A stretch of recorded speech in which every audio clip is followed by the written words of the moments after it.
ಶಾಲೆಗೆ ಮಕ್ಕಳಿಗೆ ಪಾಠ ಕೊಡೋ ಸಲುವಾಗಿ ಅಂಬೇಡ್ಕರ್ ಹೋರಾಡಿ ಸ್ವಾತಂತ್ರ್ಯ ತಂದು ಕೊಟ್ಟಿಲ್ಲ. ಮಕ್ಕಳಿಗೆ ಪಾಠ ಕೊಡ್ಬೇಕಾದ್ರ ತಪ್ಪು ಕೊಡ್ಬೇಕಾಗ್ತದ. ನಾವು ಅಂಬೇಡ್ಕರ್ ಫೋಟೋ ಇಡುವ ಕಾಯ್ದೆ ಇಲ್ಲ. ಆಯ್ತು ಆಯ್ತು.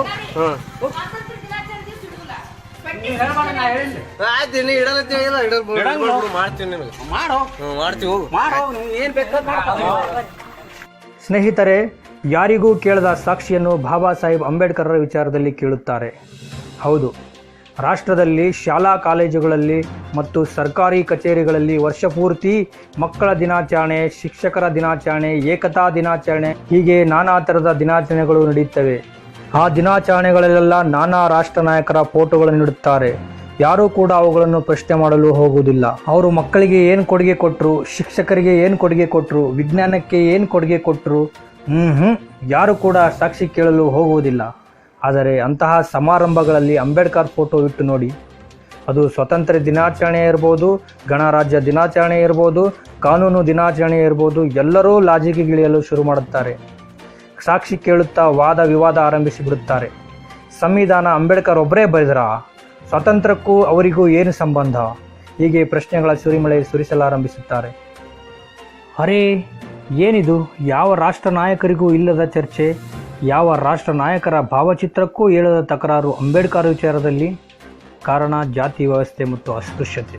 ಹೌದು, ಇದೇ ಪ್ರಮುಖ ಕಾರಣ.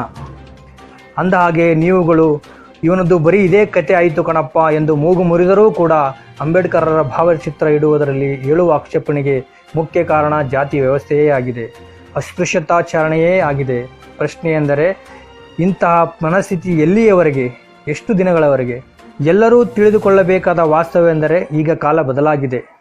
ಜಾತಿ ಮತ್ತು ಅಸ್ಪೃಶ್ಯತೆ ಆಚರಿಸುವವರು ಬದಲಾಗದಿದ್ದರೂ ಶಿಕ್ಷಣ ಮತ್ತು ಇತರ ಕಾನೂನುಗಳ ಮೂಲಕ ಅಸ್ಪೃಶ್ಯತಾಚರಣೆಗೆ ಒಳಗಾಗುವವರು ಬದಲಾಗಿದ್ದಾರೆ.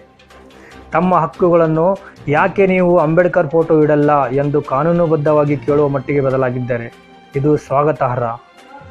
ಯಾಕೆಂದರೆ ಅಕ್ಷರ ವಂಚಿತ ಭಾರತದ ಬೃಹತ್ ಜನಸಮುದಾಯವೊಂದು ಅಕ್ಷರ ಮತ್ತು ಕಾನೂನು ಅರಿವು ಪಡೆದು ಹೀಗೆ ತನ್ನ ಹಕ್ಕುಗಳ ಬಗ್ಗೆ ಕೇಳುವ ಮಟ್ಟಿಗೆ ಬೆಳೆದಿದೆ ಎಂದರೆ ಭಾರತ ಬೆಳೆದಿದೆ ಎಂದರ್ಥವಲ್ಲವೇ? ಇದನ್ನೇ ಬದಲಾವಣೆ ಎನ್ನುವುದು. ಇಂತಹ ಬದಲಾವಣೆಯನ್ನು ಭಾರತದ ಪ್ರತಿಯೊಬ್ಬ ಪ್ರಜೆಯೂ ಸ್ವಾಗತಿಸುವ ಅಗತ್ಯವಿದೆ. ಅಂತಹ ಸ್ವಾಗತಿಸುವಿಕೆಯಲ್ಲಿ ಮಾನವೀಯತೆಯ ಒಳತಿರುಳು ಅಡಗಿರುತ್ತದೆ, ಸಮಾನತೆಯ ಹೂವ ಕಂಪು ತುಂಬಿರುತ್ತದೆ. ಅಂದಹಾಗೆ ಸಮಾನತೆ ಎಂಬುದು ದೇಶದ ಸಂವಿಧಾನದ 4 ಪ್ರಮುಖ ತತ್ವಗಳಲ್ಲಿ